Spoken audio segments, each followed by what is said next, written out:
Bendito Señor, te damos infinitas gracias en esta noche.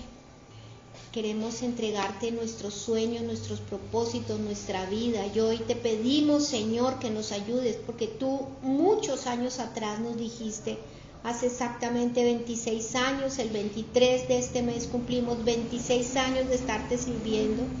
Y nos dijiste que así fuera un alma, a esa alma la íbamos a ministrar, y esa es tu voluntad.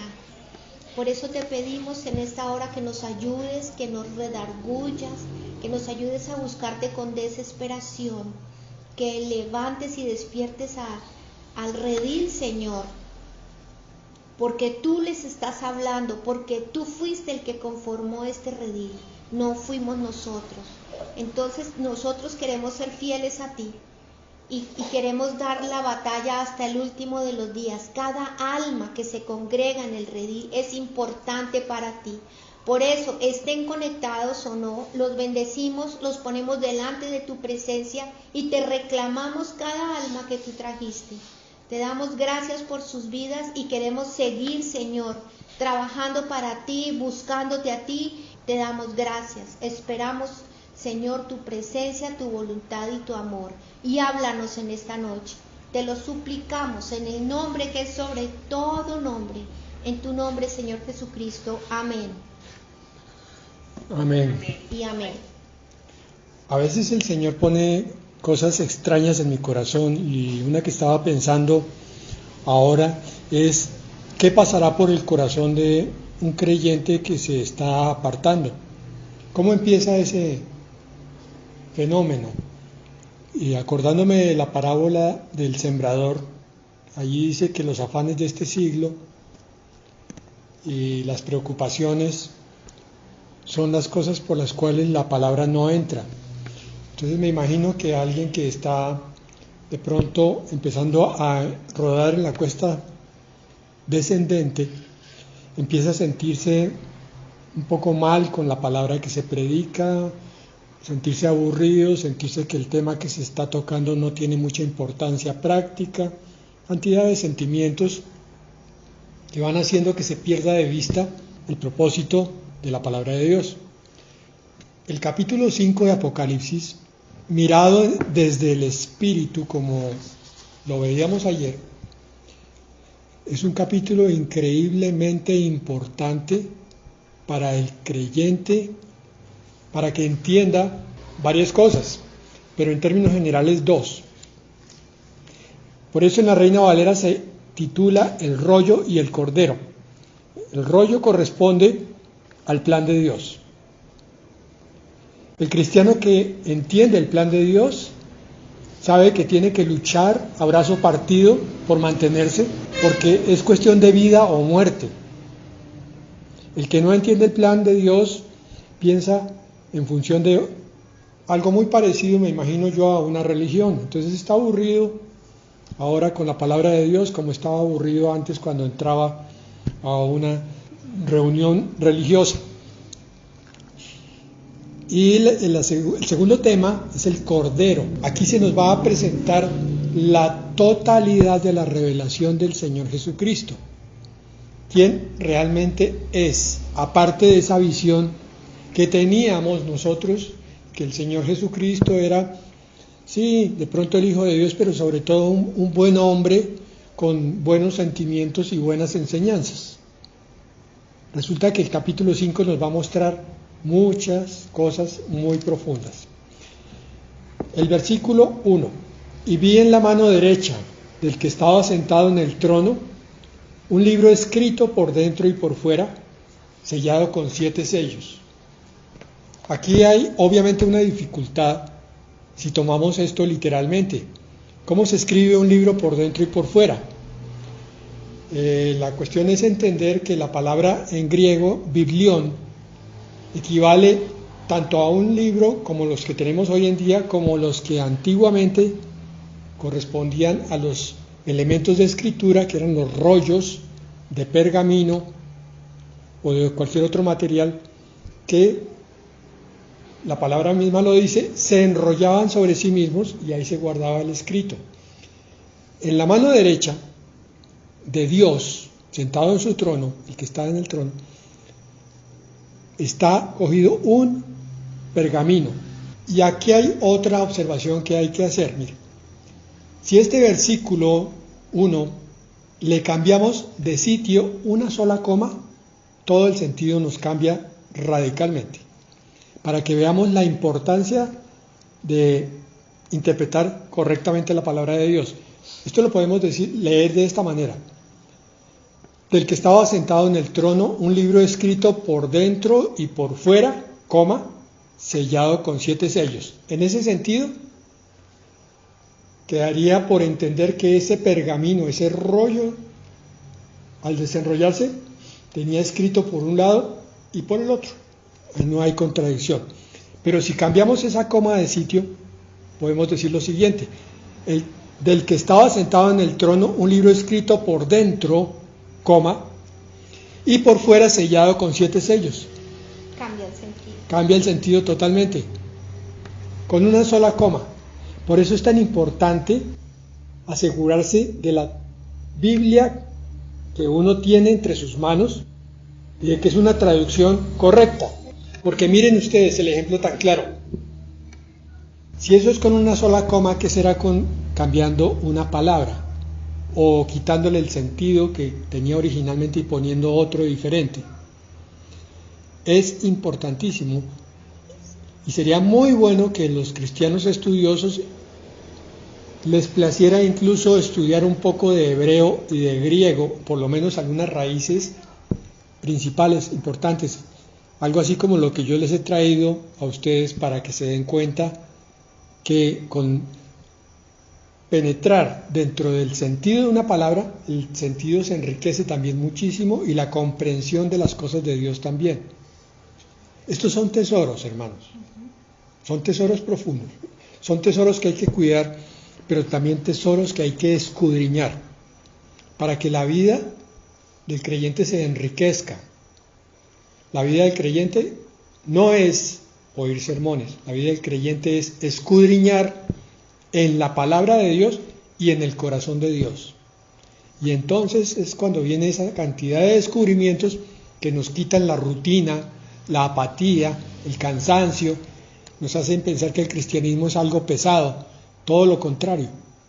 Cuando estamos metidos en las revelaciones que descubrimos que todo esto es de una riqueza impresionante.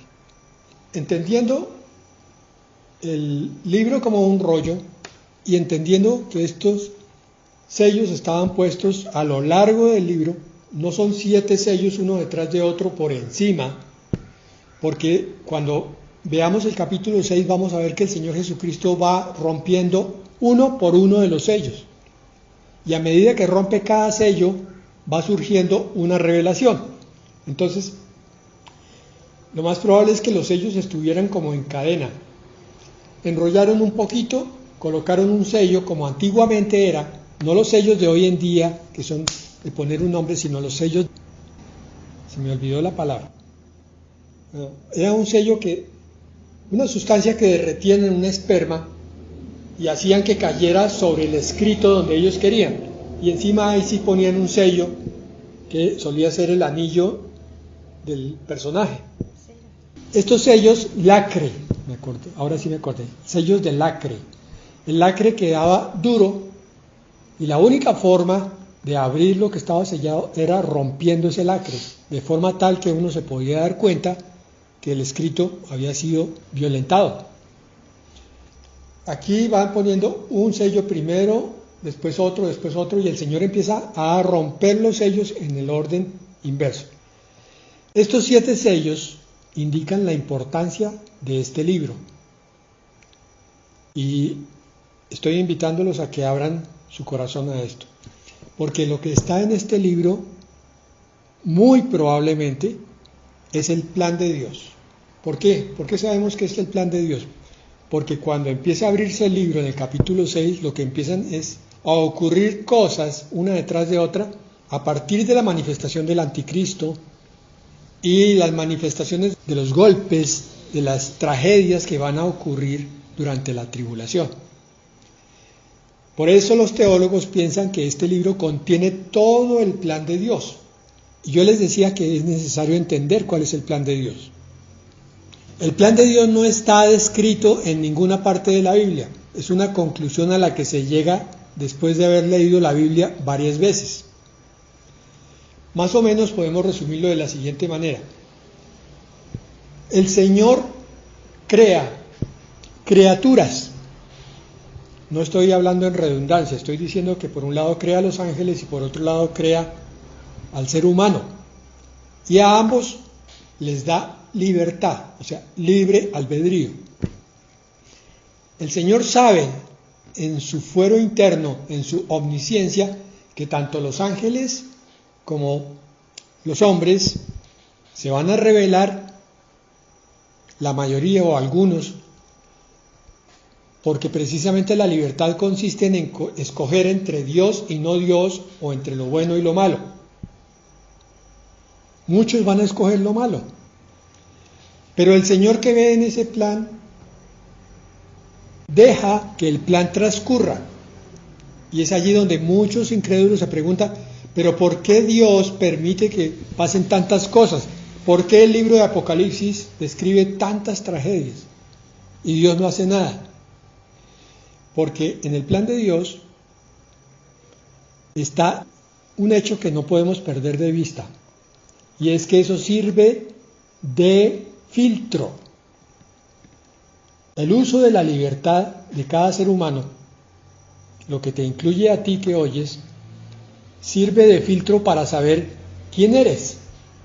Si tú eres de aquellos que buscan el bien por encima de todas las cosas, aún de los momentos difíciles, aún de las críticas de los demás, aún de los periodos en los cuales estás cansado, pero vuelves otra vez, regresas al camino fácilmente, con la ayuda del Señor, obvio, pero siempre regresas, se está probando que tú perteneces a un grupo especial, pero otros, muchos no quieren oír la palabra de Dios, entonces se mantienen en el mal, en la iniquidad, haciendo daño.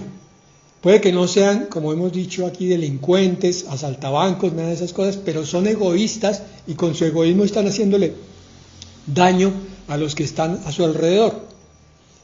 Unos de estos nunca van a venir a la palabra, otros vienen. Y algunos de entre esos egoístas pasan al grupo de los escogidos, pero otros simplemente oyen por un tiempo en la iglesia un poco de sermones, dicen que son cristianos, pero nunca se entregan de todo corazón a Dios, y cuando la cuestión se pone un poco pesada, un poco difícil, como un matrimonio, entonces estos que se decían creyentes se van yendo, se van apartando. El plan de Dios consiste en permitir que el mal se manifieste en toda su totalidad, y es lo que va a pasar en la tribulación. Se manifieste de una forma horrorosa, inclusive, con una mortandad asombrosa. 2/3 partes de toda la humanidad van a morir dentro de esos 7 años. Y aquellos que son del bien, a pesar de toda esa maldad que van a ver, van a llegar a Dios. Pero otros, ni con todo lo que van a ver, se van a convertir. Entonces el plan de Dios es filtrar la libertad con la que cada uno elige el bien o el mal. Y al final nadie podrá decir nada.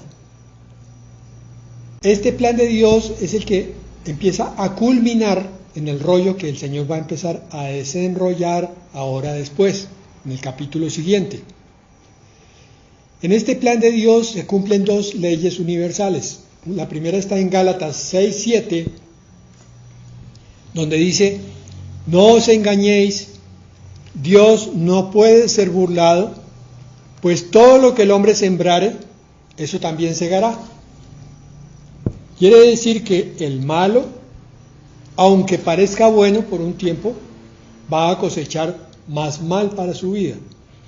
Y el bueno, aunque caiga y tropiece, en su corazón siempre quiere obedecer a Dios, entonces va a recibir finalmente bendición.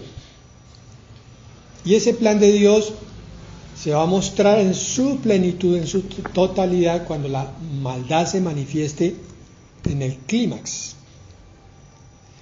La otra ley que se cumple es la de Romanos 8:28, una palabra que yo cito muy frecuentemente. Sabemos que a los que aman a Dios, todas las cosas les ayudan a bien. Esto es, a los que conforme a sus propósitos son llamados. Entonces las caídas, los tropezones, las debilidades, cuando estamos que ya no damos más, Señor, yo no aguanto más aquí, pero no me quiero ir, Señor. Y Él viene, entonces dice que con la ayuda, todo les ayuda bien. Esos momentos difíciles del creyente sirven para fortalecer.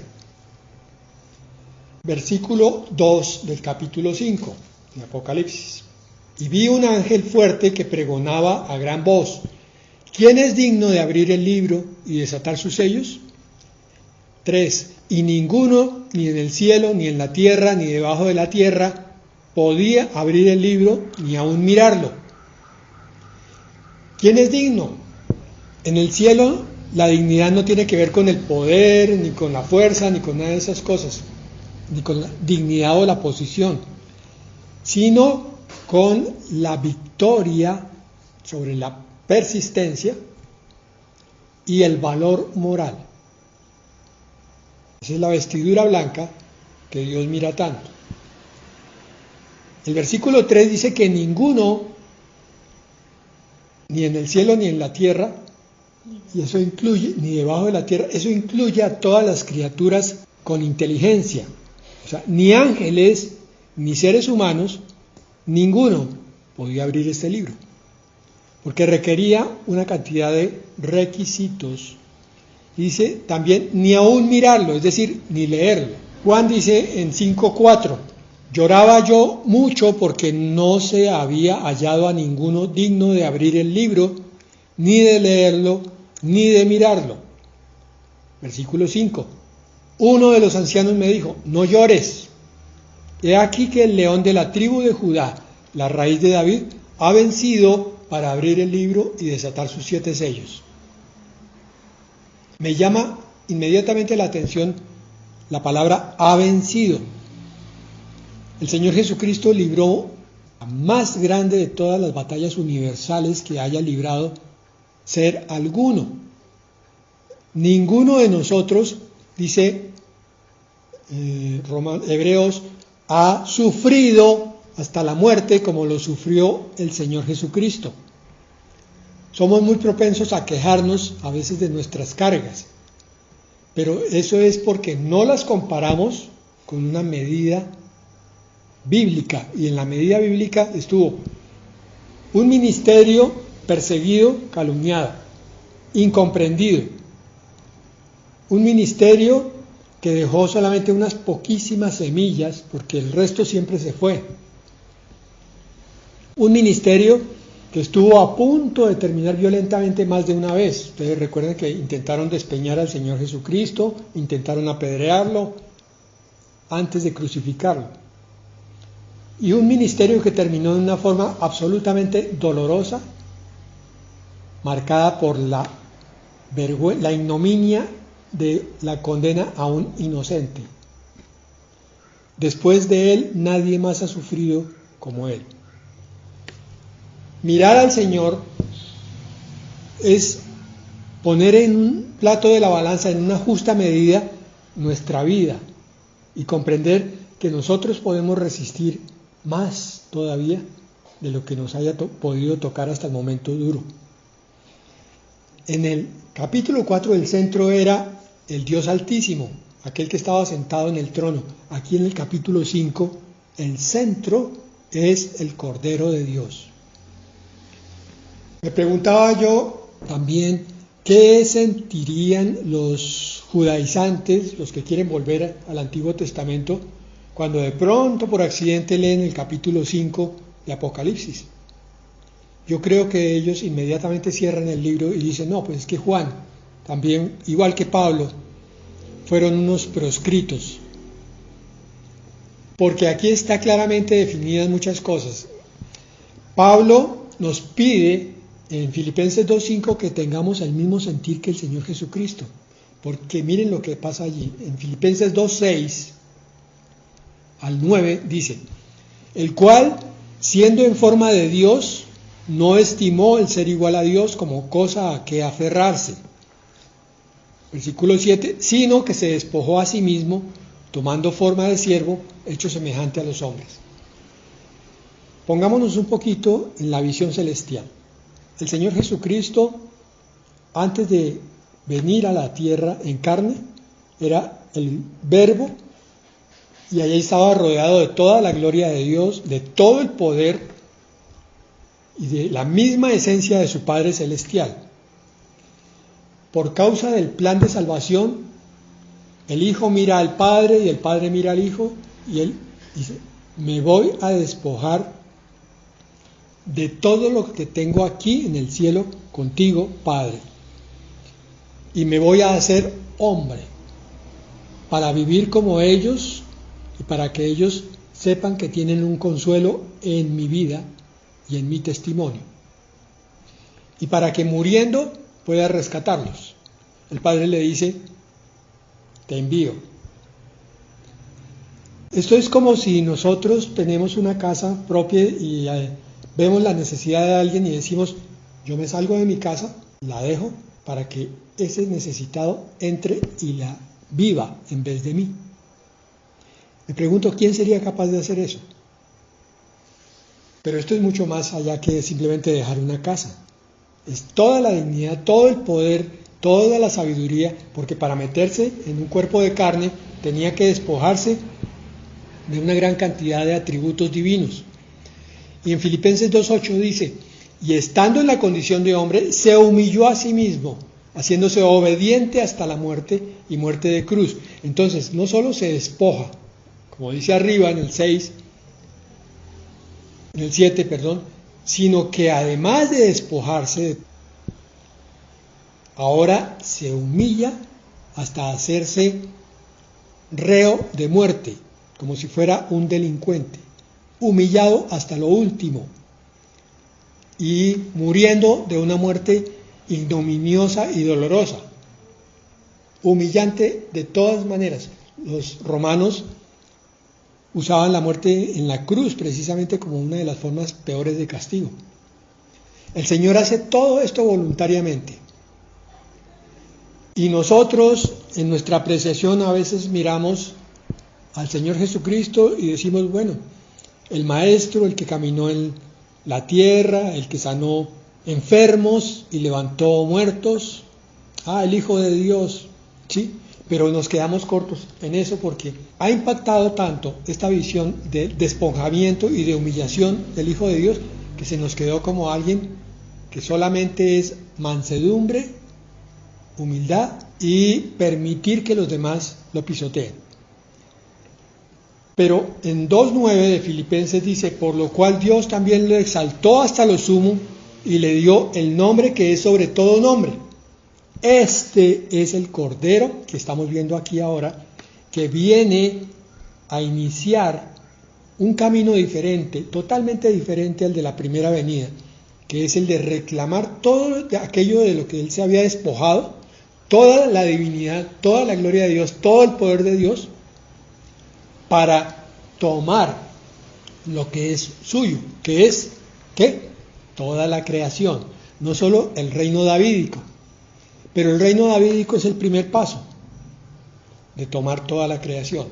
Entonces ahora tenemos aquí a una figura doble, el Cristo sufriente, más bíblicamente y de acuerdo a lo que vamos a ver aquí en el capítulo 5, es el Cordero de Dios con el león de Judá. Es exaltado. Entonces, el león de Judá, Jesucristo, es el que se muestra digno de abrir y desatar los sellos del libro, porque había llevado una vida perfecta de obediencia a Dios. Todo lo que obtiene el Señor es por su obediencia y su sometimiento a Dios. Preguntémonos, ¿qué obtendríamos nosotros con una obediencia irrestricta como la del Señor Jesucristo? Eso es lo que tenemos que mirar hoy.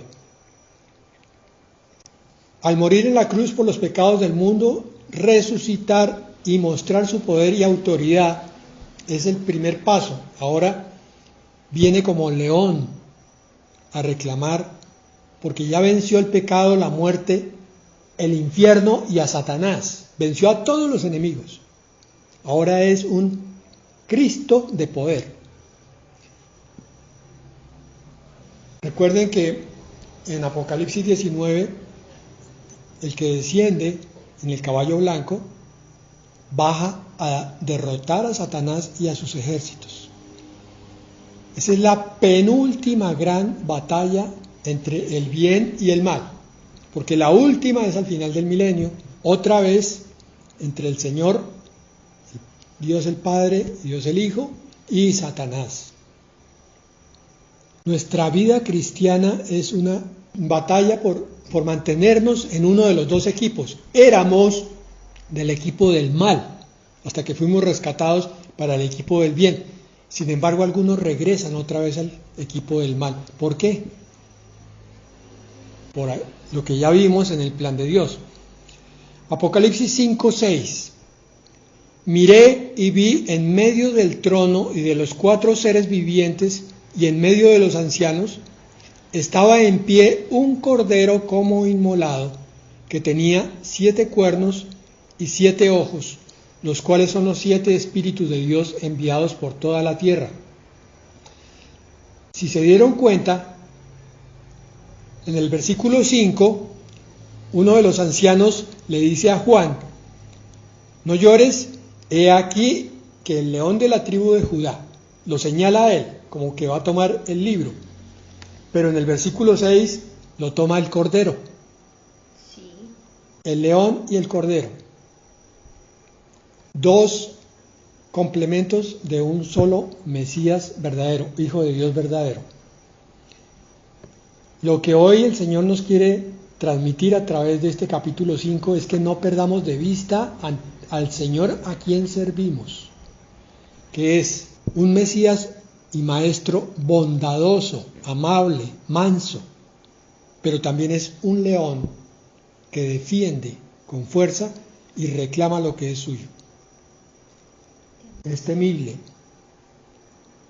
Es un cordero como inmolado, pues obviamente porque en ese momento, en esta visión que es simbólica, se representa como cordero para sacrificio, que ya fue sacrificado, inmolado. Y al mismo tiempo se le muestra por otro lado que tenía 7 cuernos. 7 es el número, ya sabemos, de la perfección. Y cuerno es la figura, también la hemos oído, del poder. Si bien es el cordero que es manso, que es la figura del sacrificio, por esa misma mansedumbre y humildad es que el poder del Señor se va a manifestar de aquí en adelante. Pongamos algo muy utópico: si Cristo no hubiera obedecido alguna pequeñísima cosa, no sería digno de tomar este rollo y mucho menos de permitir el desarrollo de aquí en adelante de todas las cosas que van a venir al mundo. Apocalipsis 5:7. Y vino y tomó el libro de la mano derecha del que estaba sentado en el trono. Y cuando hubo tomado el libro, los 4 seres vivientes y los 24 ancianos se postraron delante del Cordero.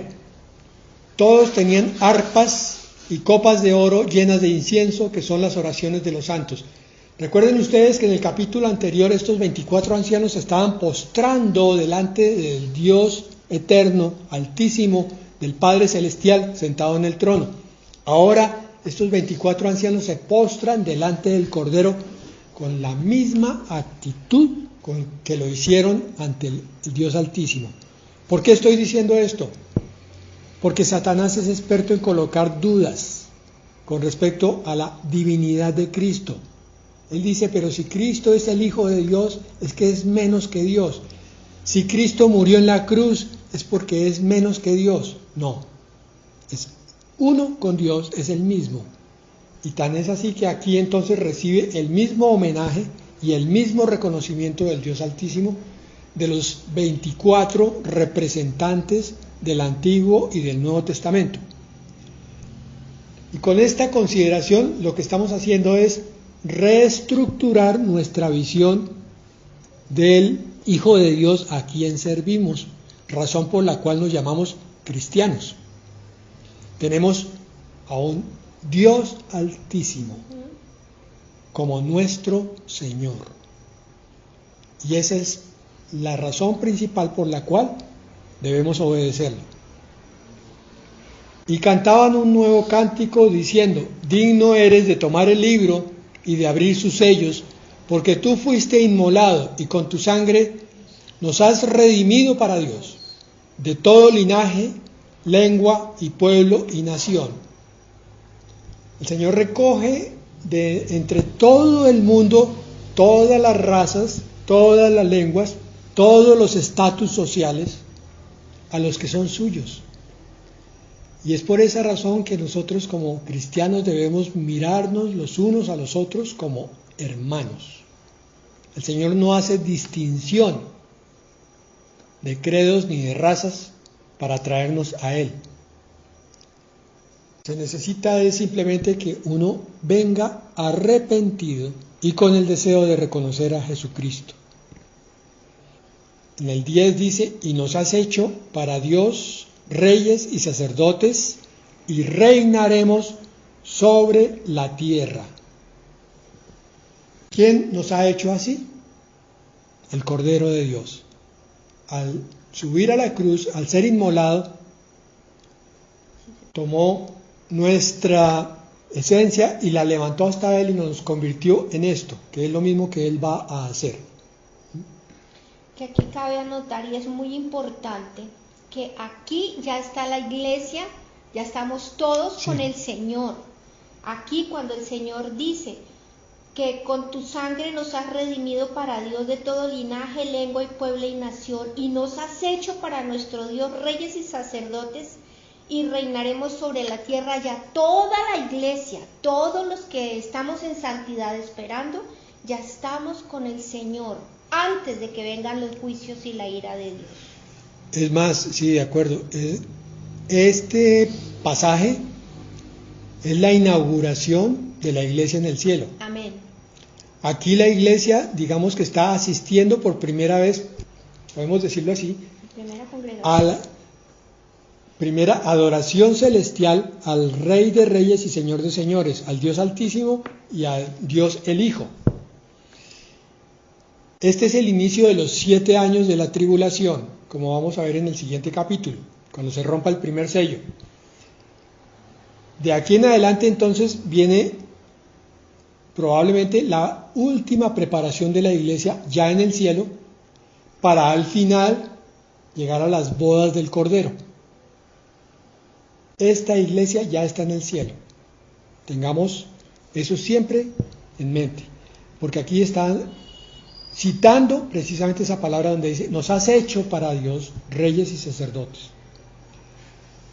Aunque se nos desprecie y seamos objeto de burla por nuestra fe, en el futuro reinaremos sobre la tierra. Por eso somos reyes. Quizá no tengamos eso muy claro. Vamos a ver entonces Lucas 22, 28 al 30. El propio Señor Jesucristo dice: pero vosotros sois los que habéis permanecido conmigo en mis pruebas. Permanecido. Ahora el Señor ya no está en pruebas, pero seguimos permaneciendo con Él. Este es un galardón para los que permanecen. Versículo 29. Yo pues os asigno un reino como mi Padre me lo asignó a mí. Miren la generosidad de Dios. Está recibiendo una herencia gigantesca y de una vez la está traspasando a los que no la merecen. Y versículo 30. Para que comáis y bebáis a mi mesa en mi reino y os sentéis en tronos juzgando a las 12 tribus de Israel, a los que están vivos, a los seres humanos del reino milenial. Estos que ya fueron glorificados, que son la iglesia, son los santos de Dios, entonces ahora se están convirtiendo en reyes, primero reyes, para ejercer reinado, gobierno, tal como lo dice Lucas 22, 28 al 30, lo que acabamos de leer. Por un lado, y por el otro, sacerdotes. La muerte de Cristo hizo que todos los creyentes llegáramos a ser sacerdotes de Dios como canales de bendición entre Dios y la humanidad. Ese es el oficio del sacerdote, convertirse como en un teléfono que transmite la voluntad y la bendición de Dios a los seres humanos. Lo que ahora hacen los pastores, los maestros de la palabra, todos los que predican, es lo que vamos a hacer continuamente en el milenio todos, como sacerdotes, enseñar la palabra a todos. Por eso es tan importante que la iglesia conozca la Escritura, la estudie, la entienda, tenga la revelación, para que la pueda enseñar con sabiduría. En la primera de Pedro 2:9 entonces nos habla del sacerdocio. Mas vosotros sois linaje escogido, es decir, una raza escogida de entre toda la humanidad, real sacerdocio, nación santa, pueblo adquirido por Dios, comprado con la sangre de Cristo, para que anunciéis las virtudes de aquel que os llamó de las tinieblas a su luz admirable. Ahí está el ministerio del sacerdocio, anunciar las virtudes de Dios que nos llamó. Eso es lo que hace un predicador, habla de Dios para que los otros crean, oigan, sigan, obedezcan. Tenemos una confusión hoy en día porque hay tanta conferencia, hay tanta enseñanza a todo nivel, que entonces pensamos a veces que un sermón es muy parecido a una de estas enseñanzas, a una conferencia. Y hay gente que lo dice, cristianos, me gustó su conferencia, pastor. Por Dios, no tienen ni idea de lo que están haciendo. No es una conferencia, es la administración de un hombre que recibió un llamado para que Dios sea conocido. Somos sacerdotes y reyes. Cuando nos demos cuenta del futuro glorioso que nos aguarda, hallaremos entonces las fuerzas para enfrentar las dificultades que se nos presenten. Si no entendemos bien el plan de Dios y lo que el Señor está haciendo con nosotros, si no entendemos bien a qué Dios servimos, entonces no estamos dando un testimonio adecuado. Por consiguiente, quedará muy difícil que otros entiendan esa clase de Dios tan alto, tan hermoso, tan generoso que tenemos. Apocalipsis 5:11. Y miré y oí la voz de muchos ángeles alrededor del trono, y de los seres vivientes y de los ancianos, y su número era millones de millones. Cuando llego aquí yo siempre digo, ¿cómo vibraremos todos en esa multitud? Esa transmisión de atmósfera, de ver la grandeza de Dios allá y ver el pueblo, por fin el verdadero pueblo unido. Ya sabemos que todos los que están allí alabando son verdaderos creyentes, son verdaderos hijos de Dios, están apasionados con su Señor, están comprometidos con Él y por eso están expresando lo que sienten en su corazón, con todo lujo de entusiasmo y de euforia. Decían a gran voz, versículo 12, el cordero que fue inmolado es digno de tomar el poder, las riquezas, la sabiduría, la fortaleza, la honra, la gloria y la alabanza. Son 7 cosas por las cuales la iglesia dice que el cordero es digno. El primero de todos, el poder. Aquí, aunque Dios dio todo el poder a su Hijo, es como si en este momento lo estuviera confirmando y oficializando. Ahora yo cedo mi lugar, más o menos es lo que estuviera diciendo Dios, de gobernante a mi Hijo. Como cuando un rey abdica de su trono y sube el sucesor y empieza el reinado. Acuérdense que al final el Hijo vuelve y entrega el reino al Padre. El Cordero que fue inmolado es digno de tomar el poder, las riquezas, la sabiduría. Este es el Dios al que servimos. La fortaleza, la honra, la gloria y la alabanza. El Señor es digno de alabanza. A veces no alabamos bien porque nuestros ojos físicos no ven la gloria espiritual, pero cuando abrimos los ojos espirituales podemos ver la magnificencia de Dios aquí, ahora en la tierra, a través de la palabra de Dios, a través de la comunión con Dios, y es ahí cuando nuestro corazón entonces se llena espontáneamente de alabanza. Ya no se va a ver más a Jesucristo simplemente como alguien que pasó por esta tierra y murió, bueno, y resucitó. Ahora ya se va a ver quién es el verdadero, completo y eterno Hijo de Dios, con poder y plenitud, el Señor de todas las cosas, el Señor de tu vida. Apocalipsis 5:13.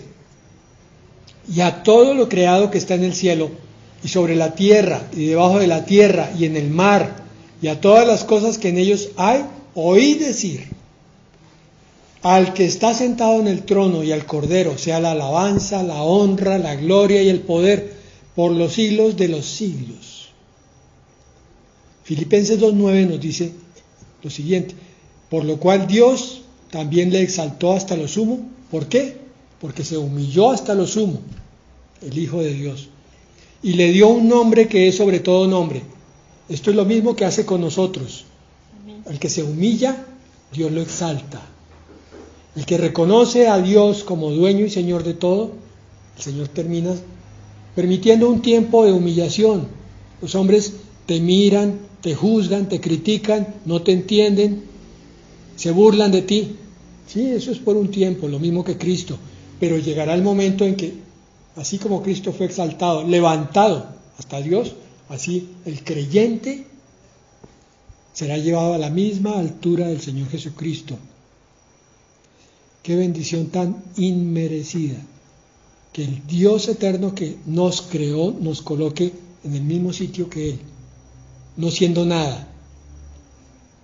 Solamente lo que tengamos en ese momento lo habremos recibido todo de Dios.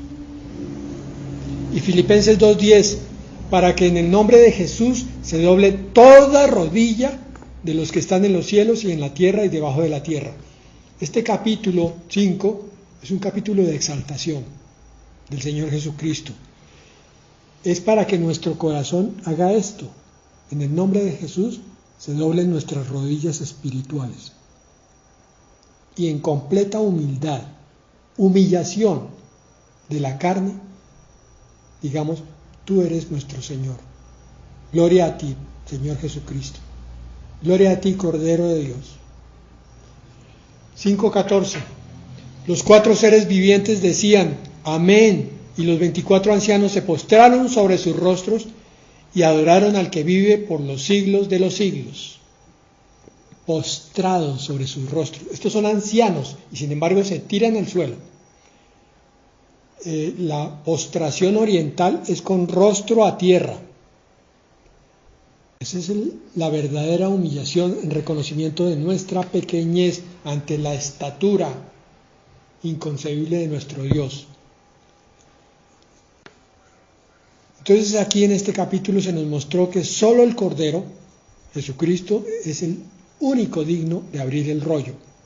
O sea, los acontecimientos finales de la historia. Porque Él controla todo. Cuando Él rompe un sello, ocurre algo y nos está enseñando otra cosa. ¿Qué es esto?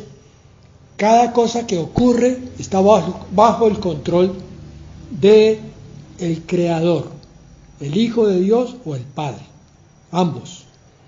No es Satanás el que tiene el control de las cosas.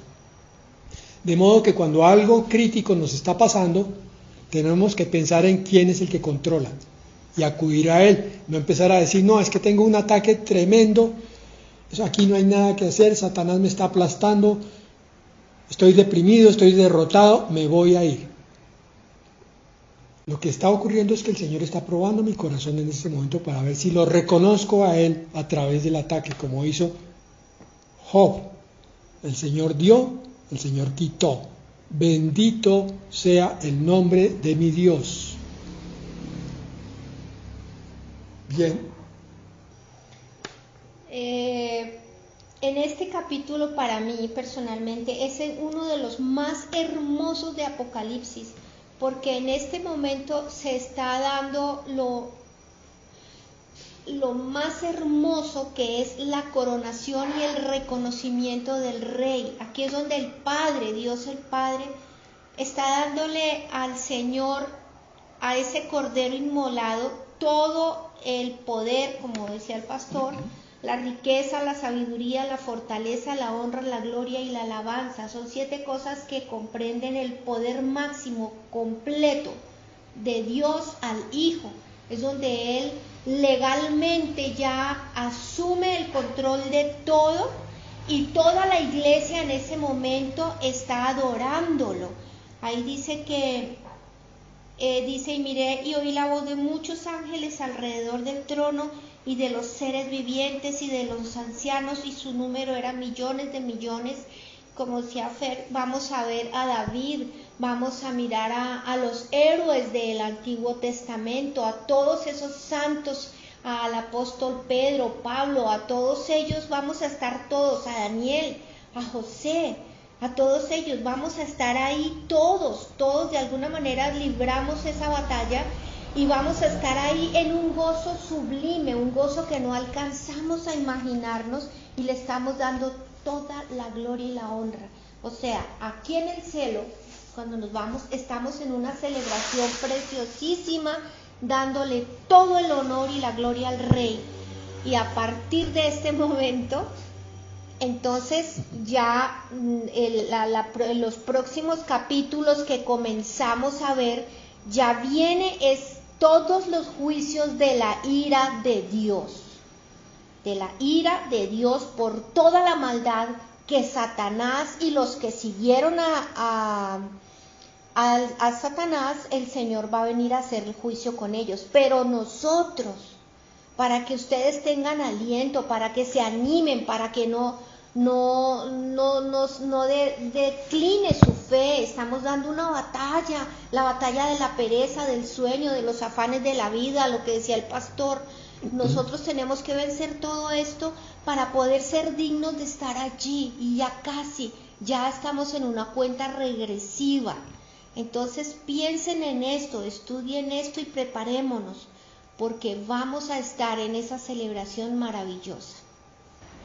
A partir de las próximas lecciones que vamos a ver, para que no tengan temor y para que se fortalezcan y entiendan por qué el Señor Jesucristo lo vale todo, porque Él lo dio todo. Todo lo que viene es que ya nuestro Rey de Reyes tomó el rollo con los 7 sellos. De ahí para adelante Él va a empezar a abrir esos sellos. Y con cada sello es un juicio, para que no tengan miedo, porque yo he oído que dicen, ay, yo no quiero estudiar Apocalipsis porque qué miedo, tantas cosas tan feas. No, eso no es para nosotros. Es un juicio para los incrédulos. Un juicio para los que están enamorados de esta suciedad de mundo, parranda, trago. Nosotros no somos parte de eso. Entonces ténganlo claro, de aquí para adelante ya nosotros no vamos a estar, y ya empieza la narración de la ira, de los sellos de la ira del Cordero. Bueno, bendito Señor, gracias, porque tenemos una esperanza muy hermosa, esa delicia y ese descanso de saber que te pertenecemos a ti, que no importa lo que veamos allí afuera, las amenazas del virus, la amenaza de la vacuna que nos puede dañar nuestro ADN, que el nuevo orden mundial, que nos quieren volver a encerrar, que todas las amenazas y todo el temor que tienen allá afuera. Nosotros tenemos paz porque hemos leído este código de vida que se llama tu palabra. Y el libro de Apocalipsis es la revelación de todas las cosas. Aquí, hoy nos enseñaste, Señor, lo que nos espera ya pronto cuando vengas por nosotros en el arrebatamiento. Te damos gracias porque nos has hecho dignos a través de tu Hijo. Hoy te pedimos que nos limpies, que nos laves, que nos ayudes a ser dignos de ti para poder partir pronto, Señor, y estar contigo por toda la eternidad.